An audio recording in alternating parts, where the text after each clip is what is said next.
జనవరి 20, 2024 హైదరాబాదు బాగులింగంపల్లి సుందరయ్య విజ్ఞాన కేంద్రంలో దొడ్డి కొమరయ్య హాలులో ప్రజల కోసం పనిచేసే శాస్త్రవేత్తలు మరియు టీపీఎస్కే ఆధ్వర్యంలో నిర్వహించిన ఒక్కరోజు సంగోష్ఠి సెమినార్లో ఇథనాల ఇంధనం కంపెనీలు తెలంగాణలో వివిధ జిల్లాలలో ఒక 17 నిర్మించదలుచుకున్న సందర్భంలో ఆయా కంపెనీల బాధిత గ్రామాల ప్రజలు పాల్గొని తమ గోడు వెళ్ళబోసుకుంటున్నారు.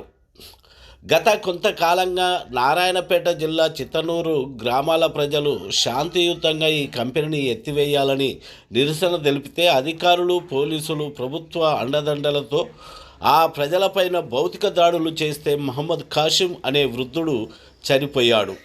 ఇక్కడ శాస్త్రీయత అనుభవము ముందు మరుగుజ్జు అయిపోతుంది, పారే నీటిలో కలుషితం అడుగంటిపోతుంది అంటున్నారు శాస్త్రవేత్తలు. కానీ ఆ అడుగంటిన కలుషితం భూగర్భ జలాలను పాడు చేస్తున్నది. ఉదాహరణకు మూసి పరివాహక ప్రాంతాల ప్రజలు వ్యవసాయ పనులలో కలుషితం లేనప్పుడు ఆ పారే నీటిని ఆ కలుషితాలు ఇప్పుడు భూగర్భ జలాల్లో ఇంకిపోయి అక్కడి ప్రజలు కనీసం బావులలో తోడుకునే నీటిని కూడా తాగటానికి వీలు లేకుండా పనుల కాడికి ప్యూరిఫైడ్ వాటర్ తెచ్చుకొని తాగవలసిన పరిస్థితులు ఏర్పడ్డాయంటూ ప్రజలు వాపోతున్నారు. అందుకోసమే ఈ కంపెనీలకు వ్యతిరేకంగా ప్రజలను చైతన్యం చేస్తూ ప్రభుత్వంపై ఒత్తిడి తేవాలని మేధావుల అభిప్రాయాలు తెలియజేస్తున్నారు. పోరాటం గురించి మరి నారాయణపేట జిల్లా చిత్తూరు చివరిలో ఉన్న మన సారు బాబురావు సార్ కానీ అరగోబల్ సారు మన ముందున్నారు స్టేజ్ దగ్గర. మరి మాకు ఇచ్చిన వీళ్ళు ఏదో మాట ఎట్లా ఉంటుందని సార్ వాళ్ళు వచ్చి చెప్పినాకనే మాకు మరి అంతకుముందు మాకేం తెలియలేదు కూడా. కానీ చిత్తూరు చివరిలో 15 కిలోమీటర్లు 20 కిలోమీటర్లు గ్రామాల్లో ఊర్లు లేవని ఫారెస్ట్ అని చెప్పుకున్న కంపెనీ వాళ్ళు ధనవంతులు మాట్లాడడం జరిగింది. 25 కిలోమీటర్ల చుట్టూ రౌండ్గా 25 కిలోమీటర్లు ఊర్లే లేవు, గ్రామాలు లేవు, జంతువులు లేవు, జింకలు లేవు, నెమిళ్ళు లేవు అని మాట్లాడడం జరిగింది. అప్పుడు మేము కంపెనీ వాళ్ళని కూడా అడిగి ఏమన్నా అంటే జింకలు ఉన్నాయి, జింకలు లేవు అని చెప్పారు. మేము అప్పుడు ఫారెస్ట్ ఆడి అని చెప్పిన తర్వాత మరి అక్కడ ఈ చివరిలో 25 కిలోమీటర్ల ఊర్లు లేవని చెప్పింది. కానీ మరి ఇక్కడ బిస్కెట్ల ప్యాకెట్ పెడతాం, పామ్ ఆయిల్ పెడతాం, మరి ఇక్కడ రైస్ మిల్ పెడతామని చెప్పడం జరిగింది. కానీ అక్కడ రైతులకు మోసగించారు. కానీ అప్పటిదాకా మాకేం తెలియలేదు. అప్పుడు మోసగించిన తర్వాత సార్ వాళ్ళు వచ్చి మరి లక్ష్మయ్య సారు, బండారు లక్ష్మయ్య సార్ గారి మాకు ఈ సార్ వాళ్ళు కనిపించి ఇలా ముందు తీసుకొచ్చినప్పుడే మాకు ఐడియా వచ్చింది. అప్పటికెళ్ళించే చిత్తనూరు కానీ చుట్టుపక్కల గ్రామాలు మొత్తం కలగడం జరిగింది. పాదయాత్ర చేసేయడం 11 రోజులు. మరి అంతా లోపల మరి 100 రోజులు ఎక్లాస్పూర్ గేట్ దగ్గర మరి రిలే ధర్నా 100 రోజులు రిలే ధర్నా ఫస్ట్ జరగడం జరిగింది. 2 3 5 మందితోనే కొనసాగించినాం. మరి మాకు కూడా రైతులు అక్కడ మాకు వచ్చిన 4 10 మంది మాకు కూడా సహకరించారు. సరే వాళ్ళ పొలాలు చూసుకుంటా మేము కూడా వ్యవసాయం చేసుకుంటా. అందరికీ నమస్కారం. మాది నిర్మల్ జిల్లా దిలవర్పూర్ మండల కేంద్రం. మా గ్రామం గత 40-50 ఏళ్ళ కిందనే Sriram Sagar project SRSP project ఏర్పడ భాగంలోనే మా ప్రాంతంలో 50 గ్రామాలు ముళ్ళి సర్దుకొని వలసపోవాల్సిన పరిస్థితి వచ్చింది. అలాంటిది మాకు ప్రాజెక్టు తలాపనే ఉన్నా మాకు చుక్క నీరు రాలేదు. అలాంటి సందర్భంలో మా గ్రామానికి కాళేశ్వరం ప్రాజెక్టు 27వ ప్యాకేజీలో భాగంగా 50,000 ఎకరాలకు నీళ్ళు ఇస్తారంటే ఎంతో సంబరపడి మళ్ళీ రెండోసారి కూడా మా ప్రాంత రైతులు మేము భూములు ఇచ్చాము. కానీ ఎప్పుడైనా ఇక్కడ ప్రభుత్వాలు చెప్పేది ఏంటంటే క్రోనిక్ క్యాపిటలిజం, అంటే ఆశ్రితవాద పెట్టుబడి వాళ్ళకే కొమ్ము కాస్తారు. కానీ ఇక్కడ ప్రాంత ప్రయోజనాలకు అసలు ఏమాత్రం ప్రయోజనం ఉండదని మేము మా యొక్క అనుభవపూర్వకంగా మేము తెలుసుకున్నాము. ఎందుకంటే అక్కడ మాకు జస్ట్ 1 కిలోమీటర్ దూరంలోనే ఎస్ఆర్ఎస్పి పరివాహక ప్రాంతం ఉంటుంది. కరెక్ట్ ప్రాజెక్ట్ అంటే మా ఊరు కిలోమీటర్ వరకు నీళ్ళు అవుతాయి. ప్లస్ మా ప్రాంతంలో జింకలు, నెమళ్ళు తిరుగుతాయి. మా ఊరు నుంచి రిజర్వ్ ఫారెస్ట్ జస్ట్ 3 కిలోమీటర్ దూరం ఉంటుంది. కానీ ఆ సెంట్రల్ ఎన్విరాన్మెంట్ రిపోర్టు ప్రకారం 3.5 కిలోమీటర్ దూరంలో ఎలాంటి జలావాసాలు లేవని తప్పుడు నివేదిక సమర్పించారు. మరియు 6.5 కిలోమీటర్ దూరంలో ఎలాంటి అభయారణ్యాలు కానీ వన్యప్రాణులు కానీ సంచరించవని చెప్పారు. కానీ అది శుద్ధ అబద్ధము. మరియు వాళ్ళు ఏమని చెప్పారంటే ఇక్కడ ఇంతకుముందు మా కార్యక్రమాన్ని కానీ మా యొక్క ఆందోళనని విజయ్ కుమార్ సారు సమన్వయపరుస్తూ మమ్మల్ని ఉత్తేజపరుస్తూ మమ్మల్ని ముందు నడిపిస్తున్నారు.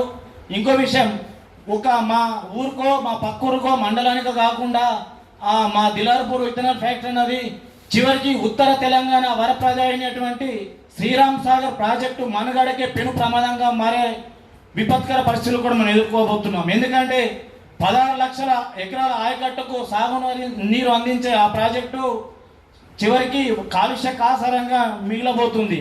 ఎందుకంటే మాకు ఎగువన బాసర్ దగ్గరలో ధర్మాబాద్లో ఒక డిస్టిలరీస్ లిక్కర్ ఫ్యాక్టరీ వల్ల దాని వ్యర్థాలు ఎప్పుడైతే నదీ ప్రవాహం వస్తుందో అప్పుడు ఇడ్చబెడితే దాని నీళ్ళని మొత్తం ఆకుపచ్చ రంగులో ఉండి ఇప్పటిగా చుట్టుపక్కల ఇప్పుడు 888 బాసర్ కూడా ఆ యొక్క పరిస్థితిని ముప్పును ఎదుర్కొంటున్న ప్రస్తుతం. అలాంటి వాతావరణం ఈ దిలార్పూర్ ఫ్యాక్టరీ వల్ల ఎస్ఆర్ఎస్పి ఉమ్మడి నిజామాబాద్, ఉమ్మడి ఆదిలాబాద్, ఉమ్మడి కరీంనగర్, ఉమ్మడి వరంగల్, ఖమ్మం మొత్తం ఈ ఉత్తర తెలంగాణకే ఒక మొత్తం కాలుష్య జలాలని విష జలాలని వెదజల్లబోతూ ఉంది. ఇప్పటికైనా ఇప్పుడు ఇంతకుముందు కొందరు పెద్దలని చెప్పారు, ఎప్పుడైనా ఏ ఫ్యాక్టరీ అయినా వాళ్ళ ప్రయోజనాల కోసం పనిచేస్తుంది, ప్రజల ప్రయోజనాలు పనిచేస్తుందని చెప్పితే మనం నమ్మడం గొర్రె కషాయాన్ని నమ్మినట్టు తప్ప అది ఎలాంటి శుద్ధ అబద్ధం. అది దాన్ని ఎట్టి పరిస్థితులు నమ్మద్దు, మనం తీవ్రంగా ఖండించాలా. ఆదివాసీ జిల్లా ఆదిలాబాద్ జిల్లా వెనుకబడ్డది అనుకుంటాం. దాంట్లో భాగమే నిర్మల్ జిల్లా.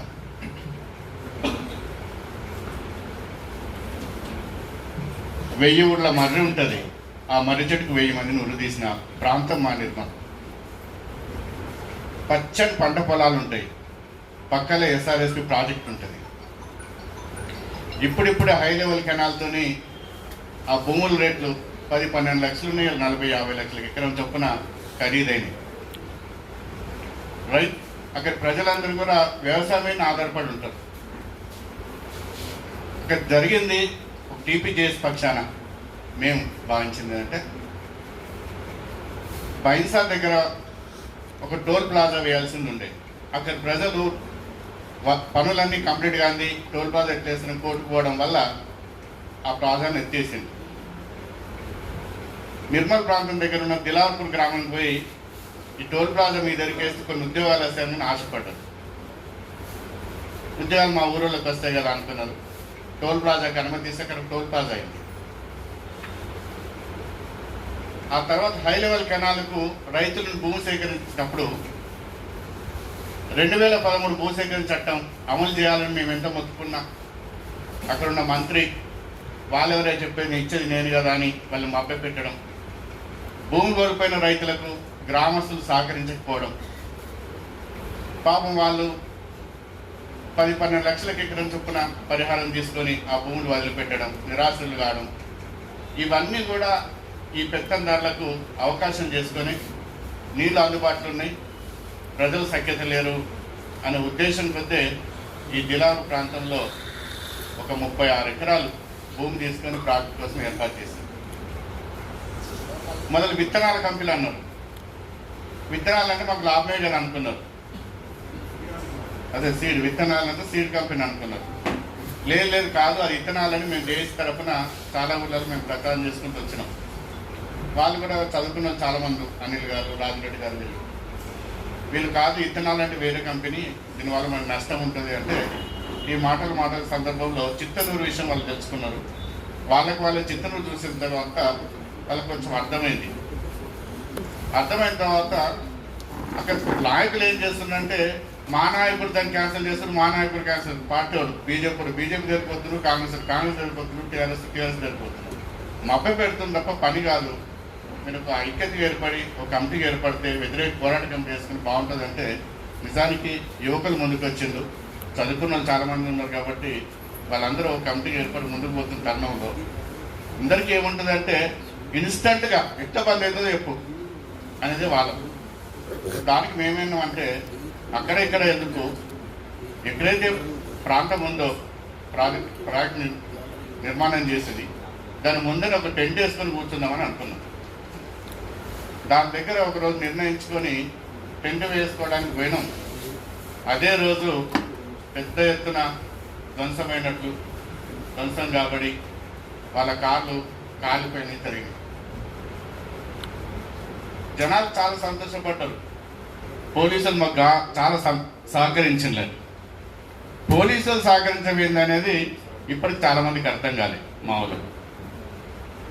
నిజానికి పోలీసులు సహకరించింది, యాజమాన్యం సహకరించింది ఏంటంటే హింస ప్రేరేపించడానికి వారికి వాళ్ళే ఆ కాంపౌండ్ వాళ్ళని కూలగొట్టుకోవడం, వాళ్ళు కూలగొడుతుంటే వెనుకెళ్ళి వచ్చిన వాళ్ళు ఏదో జరుగుతుందని సంబరపడి దానిలో చేరడం, ఒక చేతేయడం తప్ప నిజానికి ఏ రైతు కూడా అక్కడ ఉన్న ప్రజలు కూడా దాడి మాత్రం చేయలేదు. ఇది వాస్తవం, ఇది నిజం, తప్పించుకోవడానికి కాదు కానీ నిజం.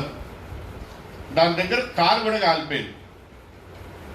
తెల్లారితేనే 304, 353 సెక్షన్ల కింద కేసులు ఫైల్ చేసింది. 307 సారీ అటెండ్ మర్డర్ కేసుని మాట్లాడుతుంటే మా మనోడు పక్క మర్డర్ అనగానే ఆయనకి ఏమర్థమైందో కానీ మర్డర్ అంటే కత్తులు తీసుకుపోయిందా, రాళ్ళు తీసుకుపోయిందా, రక్తం వెళ్ళిందా అని అడుగుతున్నాడు. ఆ సెక్షన్ అంటే అది ఉండాలి కదా సార్. కనీసం ఎవరి చేతిలో కనీసం కట్టె కూడా లేదు. వాళ్ళు టెంట్ వేసుకోవడానికి పోయిన రైతులు, ఓన్లీ ఫార్మర్స్. ఎవరికి రక్తం వెళ్ళలేదు, బ్లడ్ కనబడలేదు, ఏం కనబడలేదు. 307 ఎట్లా పెడతారండి? కారు చాలా దూరంలో ఉంటుంది. కాబట్టి ఇటువంటి తప్పుడు కేసులతోని ఇవాళ రైతుల మీద మోపి ఇవాళ అందరిని కూడా భయభ్రాంతులకు గురి చేసి ఒకరుగా ఇద్దరు కాదు 60 మంది రైతుల మీద పెట్టింది. అక్కడ లేని వాళ్ళ మీద కూడా కేసులు బనాయించింది. నేను ప్రభుత్వ ఉద్యోగినని నా మీద కూడా కేసు పెట్టి ఏం పెట్టినో తెలియదు కానీ రిపోర్ట్ మాత్రం మా డిపార్ట్మెంట్ పంపింది. అంటే వీటికి భయపడే స్థితిలో మా ప్రాంతంలో రైతులు లేరు, ఎవరు లేరు.